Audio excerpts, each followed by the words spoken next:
오늘 우리가 읽은 말씀 에베소서 6장 1절에서 4절 말씀을 통해서 주 안에서 행하라 라는 제목으로 하나님의 은혜를 받겠습니다. 하나님은 생명과 모든 복의 근원이십니다. 그리고 하나님께서는 특별히 가정을 세우셔서 가정을 기이 여기시면서 이 복을 누리면서 더 확장시켜 주시고 하나님의 영광을 드러내도록 그렇게 가정도 세우셨습니다. 우리 하나님은 우리 가정들이 하나님의 사랑을 많이 받으며 하나님의 뜻을 잘 이루어가는 복된 가정들이 되기를 원하십니다. 그 모든 복의 비결은 하나님의 말씀에 담아놓고 있습니다. 모두가 행복하고 싶고 모두가 가정이 복되고 싶지요. 그렇지 않고 싶은 사람이 어디 있겠습니까? 내 가정에서부터 이 모든 이 기관이 시작되는 것입니다. 그래서 가정에서부터 시작되어서 학교도 사회도 국가도 가정에서부터 건강한 이러한 인재들을 길러낼 때에 이 학교 생활도 또 거기에서도 길러내죠. 근데 학교 생활을 통해서도 그리고 사회 생활을 잘하는 기본이 바로 가정에서 시작된다는 것입니다. 그래서 이 가정은 어떻게 살아야 우리에게 행복과 무한한 그러한 은혜를 받을 수가 있을까? 그리고 어떻게 하면 가정이 더 이렇게 은혜롭게 갈 수가 있을까? 우리는 하나님의 말씀을 통해서 하나님의 말씀으로 우리의 믿음을 키우면서 그 말씀대로 살아야 될 줄로 믿습니다. 하나님께서 이 가정을 세우셨는데 그 가정, 최초의 가정은 바로 창세기 이 에덴에서부터 시작됩니다. 그래서 창세기는 모든 것의 기원이에요. 이 특별히 가정의 기원은 아담 하나님이 창조하셨고 아담 혼자 사는 것이 독처하는 것이 좋지 아니하여서 하나님이 돕는 배필을 지으셨습니다. 아담을 깊이 잠들게 하셔서 이 갈빗대를 취하시고 나머지는 살로 대신 채우시고 그 갈빗대로 하와를 지으셨습니다. 그리고 그 하와를 여자라고 칭하셨어요. 아담이 눈을 뜨고 보니 이게 자기에게 나와놓은 그 하와를 보았습니다. 그럴 때 아담이 이렇게 고백하지요. 이는 내 뼈 중에 뼈요 내 살 중에 살이다. 곧 바꾸어 말하면 너는 나다. 이렇게 사랑을 고백한 것입니다. 그렇게 시작된 것이 바로 가정입니다. 이렇게 행복하게 하나님은 가정을 세우셨습니다. 그렇게 마냥 행복할 것만 같았던 가정이 이제 이 큰 불행이 다가온 것입니다. 하와에게 뱀이 와서 유혹하지요. 하나님께서 저 동산의 중앙에 있는 그 선악을 알게 하는 나무 실과를 먹지 말라고 하였느냐? 먹으면 죽는다고 하였느냐? 이렇게 물어보는 겁니다. 근데 하와가 하나님의 말씀을 직접적으로 듣지는 않았어요. 그러나 아담을 통해서 분명히 들었지만 하와는 약했습니다. 말씀을 확실히 알지 못했어요. 여러분, 말씀을 확실히 알지 못하면 믿음이 약한 것입니다. 그래서 유혹이 올 때 물리칠 수 있는 힘이 약한 것입니다. 하와에게 그렇게 이 선악과를 먹어도 죽지 않는다고 하시더냐 이렇게 물어봤을 때 그렇다고 말하면서 먹으라고 했을 때 물리쳐야 했지만 하와는 그러지 못했습니다. 이 하와에게 뱀이 거짓말합니다. 유혹합니다. 뭐라고 하느냐? 먹으면 죽지 않는다. 죽지 않는다고 말했습니다. 그리고 먹으면 오히려 눈이 밝아지고 선악을 알게 되고 하나님처럼 된다. 이렇게 거짓말을 하였습니다. 하나님의 말씀을 철저히 왜곡해서 거짓으로 바꾸어 버린 것입니다.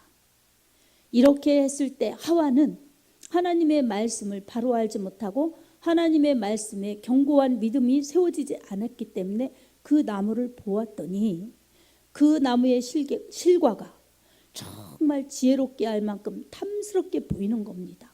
죽지 않는다는 그 뱀의 말이 귀에 쏙 들어왔고 보니 먹어도 안 죽을 것 같은 그러한 생각으로 바뀐 것입니다. 여러분, 생각이 믿음입니다. 아멘.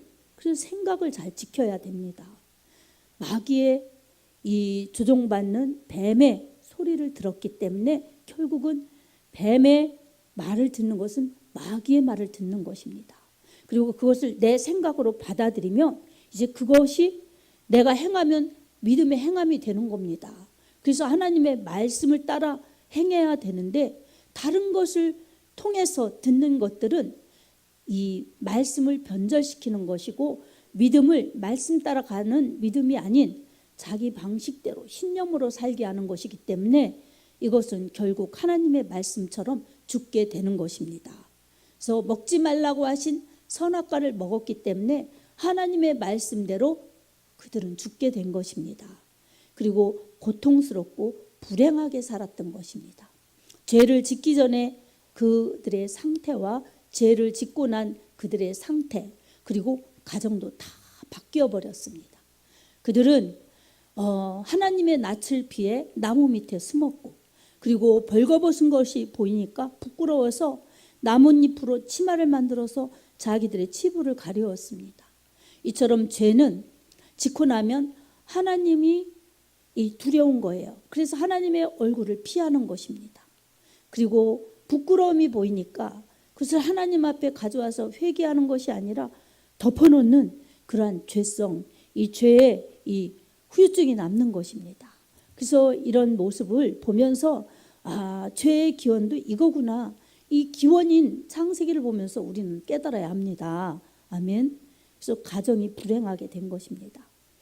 하나님이 주신 여자라고 그렇게 너는 내 뼈 중에 뼈요 살 중에 살이라고 고백한 아담의 그 사랑의 고백이 이제 바뀌어지는 것입니다. 아담아 내가 어디 있느냐 이렇게 말씀했어요. 그리고 어찌하여 숨었느냐 이러셨을 때 하나님이 아담을 찾으신 것은 하나님이 죄를 묻는 것입니다. 아담아 너 왜 선악과 따먹고 죄를 지었느냐 이렇게 하나님이 물으시는 겁니다. 죄는 하나님의 정말 엄중하신 그러한 책망이 있고 이후에 하나님의 책망과 함께 심판이 있는 것입니다. 하나님이 물으실 때 아담은 우리가 벌거벗었으므로 숨었나이다 이렇게 엉뚱하게 변명하는 것입니다. 제가 선악과 따먹고 죄를 지었습니다 이렇게 사실대로 말하는 것이 아니라 엉뚱하게 이거 벗었다고 그냥 일부만 말하는 것이에요. 진짜 원인을 말하는 것이 아니라 그냥 그에 따르는 자기들의 그러한 변명만 말하는 것입니다. 그리고 왜 선악과를 따먹었느냐고 우리 하나님이 말씀하실 때 하나님께서 내게 주신 저 여자가 내게 이거 먹게 해서 먹었나이다. 그러면서 하와를 탓하는 것입니다. 그리고 하나님을 탓하는 거예요. 하나님께서 내게 주신 저 여자가 먹게 했습니다. 그래서 옆으로 이 배우자, 이 하와를 탓하고 오히려 하나님을 향해서 원망하는 것입니다. 죄는 이렇게 하나님을 향하는 것이고 이웃에게도 악을 행하는 것입니다. 이게 얼마나 이 말이 다릅니까? 그래서 행복할 때는 사랑한다고 고백하지만 다툴 때는 원수가 따로 없지요. 이 사랑하는 사람들이 돌변하면 그렇습니다. 그래서 이런 것은 다 죄입니다. 하나님이 안 기뻐하시는 거예요. 그래서 하나님께서 기뻐하시는 그러한 보시기에 심히 좋았던 사람들이 이렇게 죄 짓고 나니까 심히 정말 나쁜 사람들이 되는 것입니다.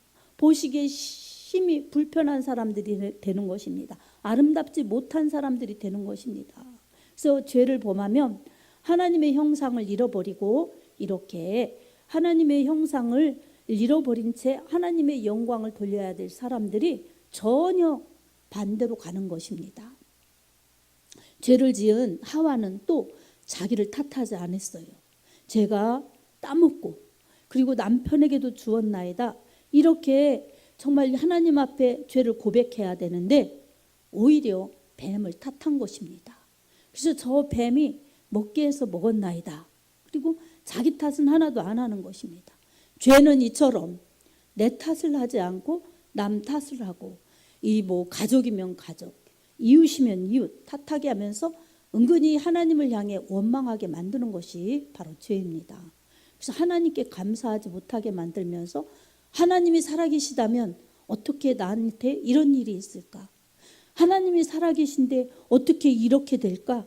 이러면서 하나님을 향하여 원망하게 만들고 대적하게 만드는 것이 바로 죄인 것입니다. 사랑하는 여러분, 이것은 하나님께도 영광이 되지 않을 뿐만 아니라 가정의 행복도 되지 않을 뿐만 아니라 자신도 불행하게 만드는 것이 바로 죄입니다. 우리는 이것을 보면서 우리가 가정을 어떻게 행복하게 만들어야 될까? 이것을 우리가 말씀으로 찾아봐야 합니다. 말씀을 읽고 말씀을 들음으로 우리 믿음이 생겨서 하나님 말씀대로 살아야 하나님이 주신 복도, 생명도, 가정의 행복도 누릴 수가 있습니다. 아멘. 본문에서는 하나님의 말씀으로 행복한 가정들이 되기를 위하여 하나님은 말씀을 이렇게 주십니다. 먼저 자녀들에게 주십니다. 자녀들아, 주 안에서 내 부모에게 순종하라. 이것이 옳으니라. 이렇게 말씀합니다. 여기에서 우리가 주목해야 될 것이 주 안에서라는 단어입니다.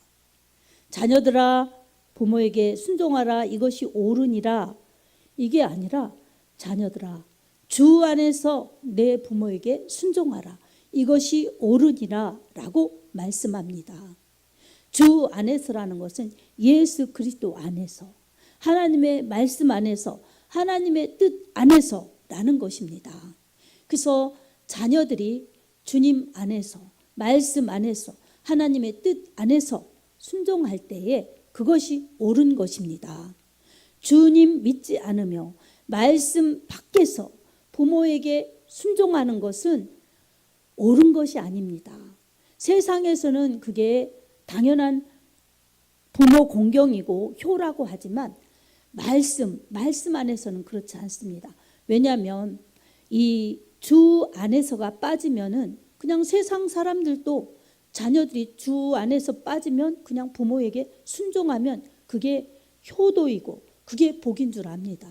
하지만 우리 하나님께서는 이 세상에 그저 본능적이고 육체적이고 한시적인 기간 내에서 만난 부모와 자녀 간의 그 사랑으로만 살기를 원하시는 것이 아니라 우리 하나님께서 주신 말씀 안에서 먼저 자녀들의 영혼이 살아나서 하나님의 자녀 되는 것을 하나님은 원하십니다.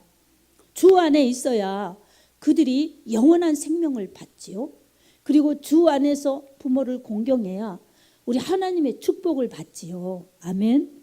그래서 자녀들이 말씀 안에, 예수 안에, 이 하나님의 뜻 안에 있는 것이 자신들의 부모를 공경하여 축복받는 것은 둘째 문제고 자신들이 하나님의 생명 안에 살기 때문에, 하나님의 약속의 말씀 안에 살기 때문에 하나님의 영원하신 생명과 하나님의 변함없는 사랑과 하나님의 영원하신 말씀의 축복을 누리기 때문에 주 안에서 살라고 말씀하십니다. 주 안에서 행하는 것이 축복입니다. 아멘. 자녀들은 이렇게 먼저 하나님을 사랑하고 하나님을 공경하고 우리를 이 세상에 오게 하신 분, 부모님을 통해서 또 이 세상에 태어나게 하신 하나님을 먼저 기억하는 것, 이것이 옳은 신앙입니다. 그리고 주 안에서, 말씀 안에서 부모님에게 순종하라는 것입니다. 부모님이 믿지 않아서 하나님의 뜻을 역행할 때 그것까지도 순종한다면 그것은 하나님의 말씀에 불순종하는 것입니다. 그래서 주의 은혜 안에, 말씀 안에, 뜻 안에 순종해야 합니다.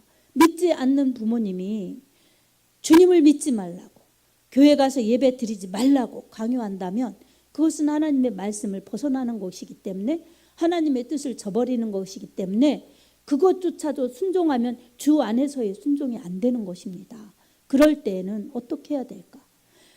믿음을 지키며 말씀을 따르며 그렇지 못한 부모님의 영혼을 구원하여 달라고 우리 하나님 앞에 간절히 기도해야 됩니다. 아멘. 그래서 부모님의 영혼, 부모님의 그러한 이 삶이 하나님의 은혜 안에서 영적으로 영원한 생명을 받고, 그리고 이 땅에 살아가는 동안 하나님의 보호 속에서 살아갈 수 있도록 해달라고 간절히 기도하면서 부모를 공경하는 것이 옳은 공경이고 옳은 효인 것입니다.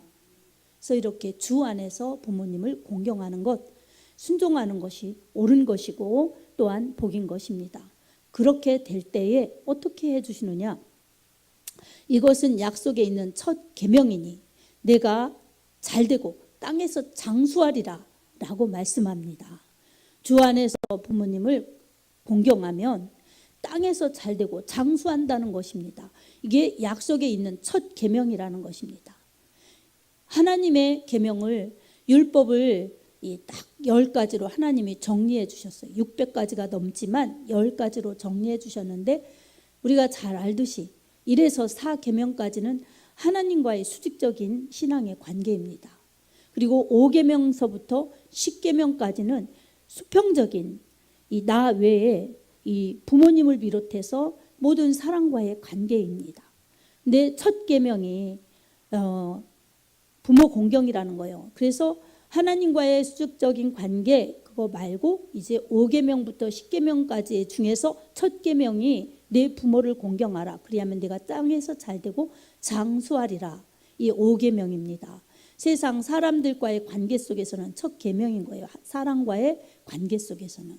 그래서 신인과의 관계를, 하나님과의 관계, 사람과의 관계. 그래서 말씀을 사랑하면서 하나님을 사랑하고, 말씀을 사랑하면서 이웃을 사랑하는 것이 가장 자신을 복되게 하는 사람인 것입니다.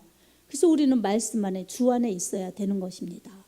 그래서 주님 안에 있으면 땅에서 잘되고 장수하게 해주신다는 축복입니다. 그래서 내가 잘되고 싶으면 주 안에 있어야 되고, 잘되고 싶으면 주 안에서 부모를 공경하라는 것입니다.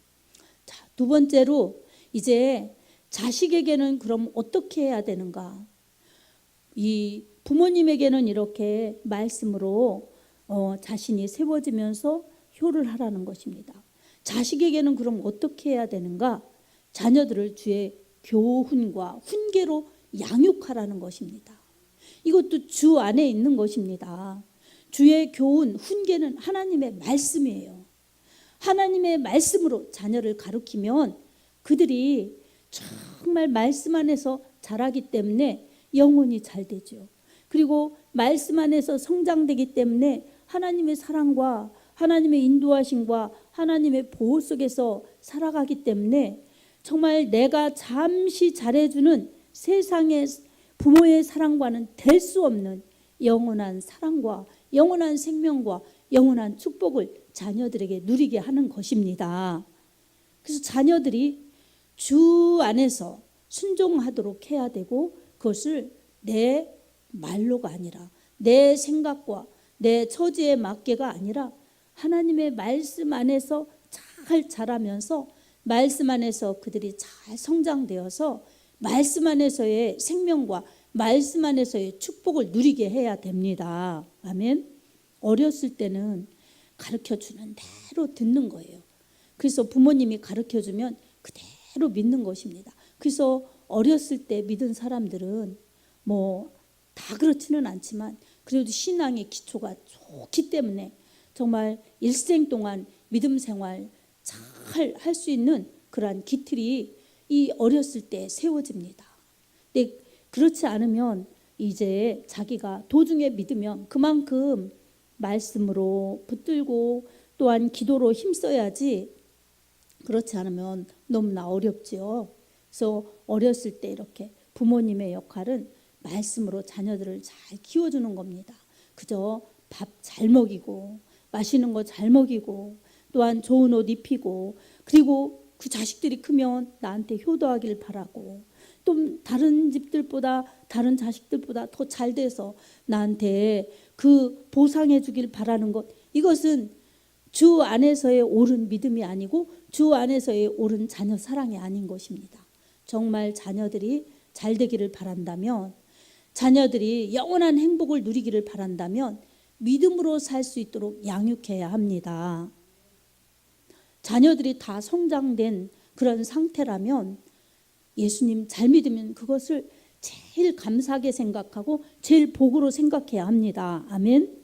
그리고 그렇지 않으면 안타깝게 여기면서 정말 마음을 다하여 힘을 다하여 눈물로 기도해줘서 그 자녀들이 예수 그리스도 안에서 영원한 생명을 누리도록 주님을 믿도록 그렇게 기도해야 됩니다. 아멘. 사랑하는 성도 여러분, 우리 인생은 짧습니다. 짧아요.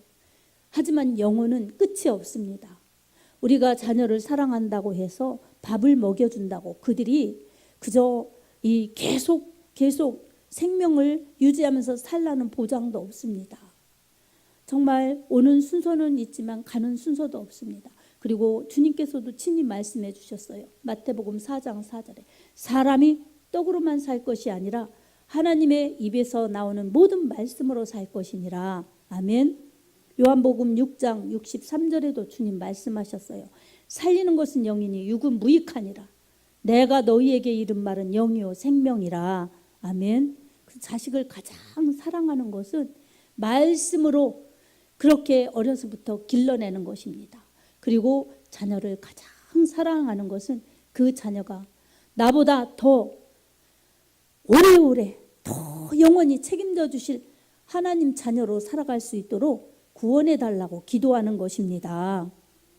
그 자녀들이 잘 자라나서 믿음으로 살면 그것이 우리 하나님이 주신 축복이요 행복이라는 것을 우리가 기억하면서 우리 하나님의 말씀으로 길러내고 또한 자란 자녀들이 주님을 아직 믿지 않는다면 주님을 잘 믿도록 기도하고 그 자녀들이 믿는 자녀든 믿지 않는 자녀든 주님을 잘 믿고 주님 나라를 위해서 귀하게 쓰임받는 그러한 훌륭한 일꾼들이 되게 해달라고 기도하면 우리 하나님이 기뻐하십니다. 이 세상에서 우리 부모님들 잠깐 살다가 이제 불언간에 이 세상을 떠납니다. 그러면 이 자녀들, 남아있는 자녀들이 잘 살 수 있고 잘 믿을 수 있고 또한 정말 영원한 생명을 놓치지 않도록 우리는 기도의 저축을 많이 해서 기도의 저축의 통장을 이 믿음의 유산을 물려줘야 합니다. 아멘. 그럼 자녀들이 행복할 수 있어요. 정말 내가 열심히 믿는 것도 중요하지만 부모님들이 기도해 준 그 기도는 사라지지 않습니다. 그래서 내가 힘들 때, 내가 어려울 때 부모님의 기도가 이루어져서 정말 하나님의 큰 역사를 받기 때문에 놀라운 은혜가 있는 것입니다. 자신들이 기도하고 자신들의 믿음의 삶도 잘 가꿔야 합니다. 그래서 이 부모님이 자식을 잘 양육하면 믿음의 복이 흘러가는 것입니다. 그리고 자녀들이 또 자녀를 낳으면 주의 교훈과 훈계로 양육하면 그 자녀들이 또 복되게 되는 것입니다. 그래서 아브라함의 믿음이 이삭에게, 이삭의 믿음이 야곱에게, 야곱의 믿음이 이 12아들 그리고 이 12지파를 통해서 이스라엘이 형성되어서 그렇게 흘러가듯이 우리는 영적인 새 이스라엘 교회를 이루면서 우리는 그 믿음의 계보가 우리를 통해서 계속 흘러갈 수 있도록 그렇게 기도하고 충성하고 믿음으로 힘써야 될 것입니다. 사랑하는 성도 여러분, 우리 주 안에서라는 말을 꼭 기억하면서 말씀이 영원합니다. 주님이 영원하십니다. 그러니 우리는 말씀 믿고 주님을 향하여 부모님을 향하여서도 주 안에서 자식에게 사랑을 베풀어서도 주 안에서 그래서 부모를 향하여 잘하는 것은 이 땅에서 복을 받습니다. 그래서 부모님이 살아계시다는 것은 우리에게 축복의 기회인 것입니다. 우리 부모님들이 예수님을 잘 믿고 천국에 평안히 가실 수 있도록 우리는 기도해야 됩니다. 아멘. 그리고 우리 자녀들이 예수님을 잘 믿어서 정말 힘있게 능력있게 살아가도록 기도해주고 주님의 말씀 안에 거하여서 생명과 복을 누리면서 힘있게 또한 믿음의 선한 영향력을 끼치며 살아갈 수 있도록 우리는 자녀를 위해 말씀으로 양육하고 또한 자녀를 위해 기도하는 부모님들이 되어야 합니다. 그렇게 됐을 때 자녀를 잘 키우고 양육하면 이제 시편 120편 123편 3절의 말씀처럼 자녀는 이 여호와의 기업이요 태의 열매는 그의 상급이니라 라고 말씀합니다. 그처럼 자손들이 잘 믿고 그렇게 하나님을 기쁘시게 하면 그 기도하고 충성스럽게 기도한 하나님을 향해 기도하고 이 자손들을 축복한 그 기도자들은 나중에 천국 갔을 때 상 받는 것입니다. 태의 열매가 많은 사람들은 상을 크게 받는 것입니다. 그러니 자녀들이 부모에게 자라면 이 땅에서 축복받죠. 부모가 자녀를 잘 길러내고 자손들이 잘 될 수 있도록 기도하면 하늘에서 상을 받죠. 이처럼 말씀은 우리에게 영원한 것, 가장 귀한 것, 가장 값진 것을 주면서도 또 자녀 후손에게 가장 귀하고 복된 것을 물려주게 되는 것입니다. 부모들은 이처럼 잠깐 있는 육신의 본성 때문에 그리고 이 육체적인 사랑 때문에 그 사랑으로만 할 것이 아니라 짐승도 제 새끼는 사랑합니다. 사자도 제 새끼를 얼마나 사랑하는지, 다른 것들에게는 그렇게 무서운 이러한 동물의 왕이지만 자기 새끼는 그렇게 애지중지하고 그리고 자기가 언젠가 죽는다는 걸 알기 때문에 죽기 전에 이 새끼들이 사냥해서 나중에 자기가 없을 때 그리고 그들이 홀로 이제 독립해서 또 자기처럼 이렇게 새끼를 낳고 살아갈 수 있도록 사냥법을 가르쳐 줍니다. 이처럼 자기 자식에 대해서는 이 사람에게만이 아니라 다 본능적인 그런 사랑이 있는 것입니다. 우리는 그 육체적인 본능적인 사랑을 더 뛰어넘어서 말씀으로 주님의 은혜로 자식들을 다 기도하고 축복하여서 복된 자손들이 될 수 있기를 축복합니다. 그리고 부모님에게는 믿음으로 기도하고 효송하여서 이 땅에서 하나님의 복을 받으면서 우리 하나님이 축복하여 주시는 하나님의 권세 있는 자녀들로 모두가 주 안에서 행복한 영원한 축복을 누리며 우리 하나님의 사랑받는 귀한 은혜가 있기를 바랍니다. 말씀이 영원합니다. 베드로전서 1장 24절 25절에 그러므로 모든 육체는 풀과 같고 그 모든 영광은 풀의 꽃과 같으니 풀은 마르고 꽃은 떨어지되 하나님의 말씀은 주의 말씀은 세세토록 있도다 라고 말씀하셨습니다. 아멘. 영원하시고 세세토록 있으신 말씀 붙잡고 늘 기도하며 승리하여서 복된 행복한 가정들을 이루기를 예수님의 이름으로 축복합니다. 아멘.